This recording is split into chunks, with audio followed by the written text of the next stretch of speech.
Hey guys, this is my 3D printed Shotshell Caddy. So our first feature is going to be the primer protection.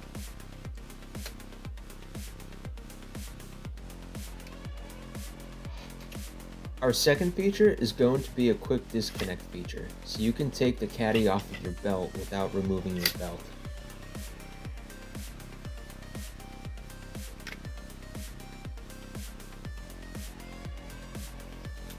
The third feature is repositioning the orientation of the caddy. This is achieved by removing the top bolt and spinning it to the desired location.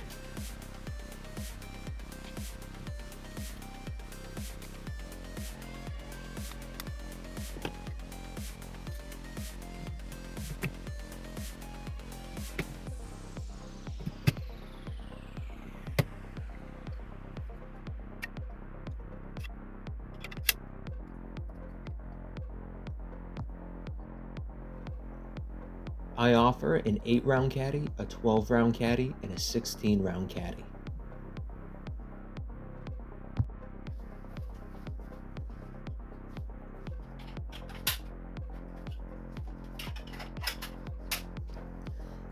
If you guys are interested in buying one, I'll have my Etsy shop link in the description below.